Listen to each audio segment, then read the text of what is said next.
Hello everyone, this is HHO Hot Rod again, and I wanted to show you the design for my bubbler that I've come up with. It almost looks like a thermos. It's got the let me get it apart here. It's 3-inch tubing, and this is 8 inches long here. And this is what's cool is I ran across these end caps that are flat, and boy, that really helps out a lot whenever it comes to putting your barb fittings in there. So this is a neat little thing. The company, it says on here, is from Genova, Genova.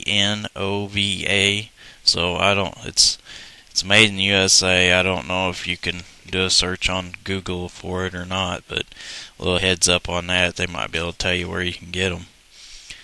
And it's just your end cap and your 3-inch PVC. Mine's 8 inches long because I cut it to fit the right height in my grill.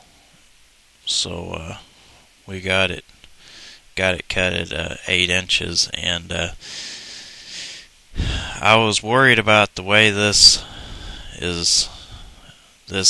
top part was. It's the shape of a funnel, and what I was worried about is if the water sloshed, it would come up into the top.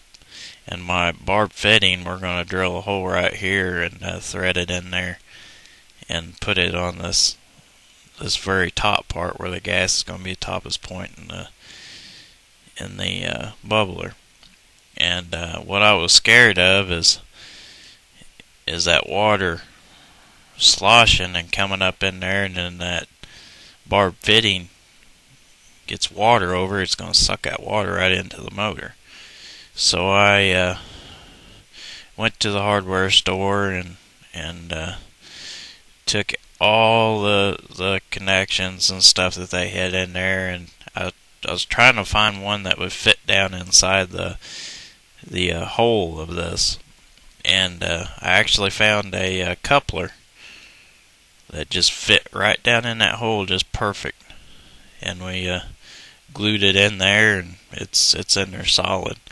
So my idea is when the water sloshes, it'll hit this pipe, and it'll have a harder time getting up inside there and getting to the top where that barb fitting is. Theoretically, anyway. I know there's going to be a chamber of gas in here, which is kind of scary, but I've got a blow off on the end of it too. We found a fitting that you can screw off. It has a gasket here, fits in here. Then got the drop this thing. I got a piece of thick plastic. It's a heavy plastic, and we're using that for our blow off valve. And you just stick it in there and screw it together. Well, supposedly anyway. You just screw it together, and that's your check valve. If it backfires, it'll blow that ring right out of there. And it's a big enough hole, it should blow all the pressure out of it pretty easily. We haven't tested it yet to see if this is going to leak or not. Might have to put silicone around it, but we'll find that out whenever we get it done. But I was wanting to show you this idea here as a splash guard. It might work, might not. I might have to take a drill bit and try to angle it in and put a small hole towards the bottom to let some of this chambered gas have a place to escape. And my theory is that when it's sucking up through here, it's going to create a vacuum across that hole, and it'll suck the gas right up in that hole that we drill. So it might work, might not, who knows.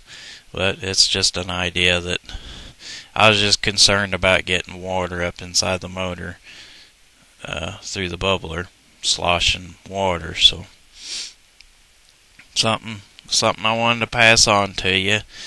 Put it together. It looks like a big old thermos. We're gonna put two 9-degree angle barb fittings on the side and run the clear hose to where we'll be able to see the water level on it. And I'm gonna have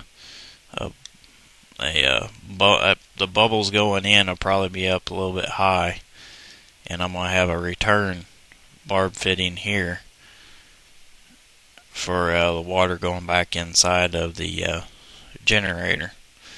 So I'll have a return water and the HHO gas going into the bubbler, then the HHO gas coming out to the carburetor.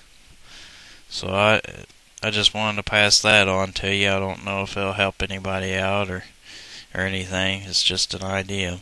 So we'll catch you later. Next video will probably the guys putting the generator in the front of my truck, and I'll videotape a few things of it, and we'll go from there. This HHO Hot Rod signing out, and I'll talk at you later.